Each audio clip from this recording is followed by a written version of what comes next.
তখন পল্টনে ছিলাম, শুনলাম। আমরা কিন্তু অনেকদিন থেকেই আমরা এই সিদ্দিকগঞ্জ থেকে আমরা খুঁজতেছিলাম যে সিদ্দিকগঞ্জরা যখন ছাত্র জনতার উপরে আন্দোলন চলতেছিল তখন কিন্তু আলো আসবে গ্রুপ নামের একটা গ্রুপ করছিল অরুণা বিশ্বাস সহ, সে তাদেরই সদস্য, তারও সদস্য।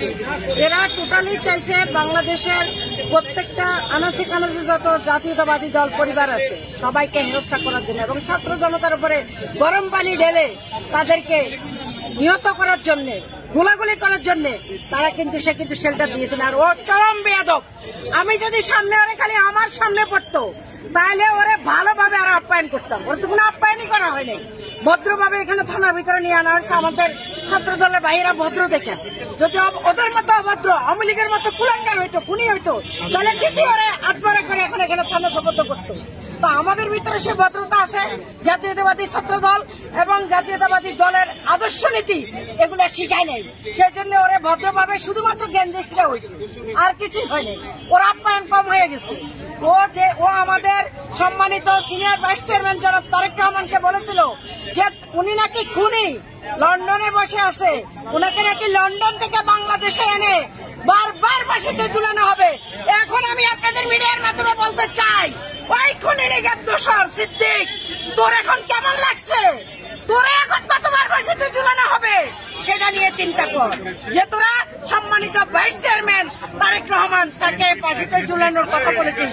তারপর আপনারা জানেন যে আমাদের আন্দোলন চলাকালীন সময় আমাদের আপসহীন গণতন্ত্রের জননীকে ট্রাক দিয়ে, বালির ট্রাক দিয়ে আটকায় রাখা হয়েছিল। তখন এই সিদ্দিকগঞ্জরা রিয়াজ, ফেরদৌস, চঞ্চল চৌধুরী এবং তারিন সহ এদের বিশাল একটা সংস্কৃতি অঙ্গলের কুলাঙ্গার গুলা এগুলা যাইয়া গুলশানে ওনার ওখানে হামলা করার চেষ্টা করছিল, অগত্য ভাষায় গালিগালাজ করেছিল, বিএনপিকে মানে কবর রচনা করবে, আমাদের নেতৃবৃন্দদেরকে যা ইচ্ছে তাই ব্যবহার করেছিল।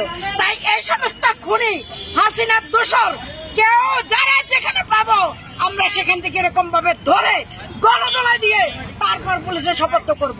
আমরা আইনের প্রতি শ্রদ্ধাশীল, আমরা আইন টোটালি হাতে তুলে নিতে চাই না, কেননা আমরা চাই এদের শিক্ষা হোক।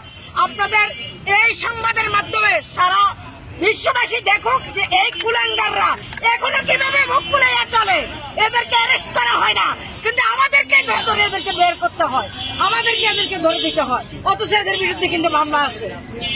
বাঘে ধরলে ছাড়ে, কিন্তু শেখ হাসিনা ধরলে ছাড়ে না। হ্যাঁ, বাঘে ধরলে ছাড়ে, শেখ হাসিনা ধরলে ছাড়ে না। এখন বাংলাদেশের জনগণ শেখ হাসিনাকে ধরছে, এই জন্য পালাইয়া গেছে। আর এই কুত্তা লীগের দোষর, এই কুত্তা লীগের দোষরা এখনো বুক ফুলাইয়া চলার চেষ্টা করতেছে, তাই ওদেরকে ধরা হচ্ছে।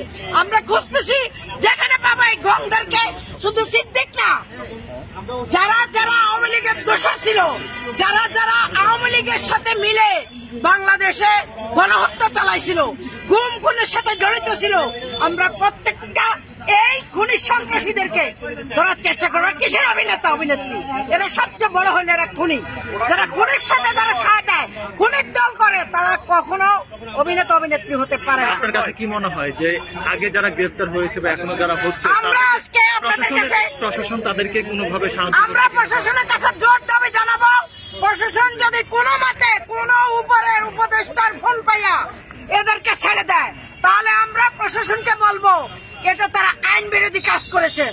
যে শত প্রমাণ থাকার পরও ওনারা দেখে নাই, যারা প্রশাসন যারা আজকে ওনাকে ধরছে আইনের শপথ করার পরে দেখে নাই ওর বিরুদ্ধে কি কি ক্লেম আছে, এই খুনিদের বিরুদ্ধে মামলা আছে, সেটা প্রশাসন অবশ্যই জানে।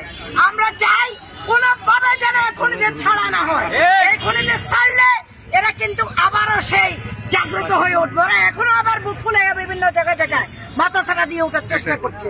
আমরা চাই এরা যেন 14 শিখের ভিতরে থাকে, এদের যেন পর্যাপ্ত পরিমাণ শাস্তি হয়, তাহলে যেন এদের শিক্ষা হয়।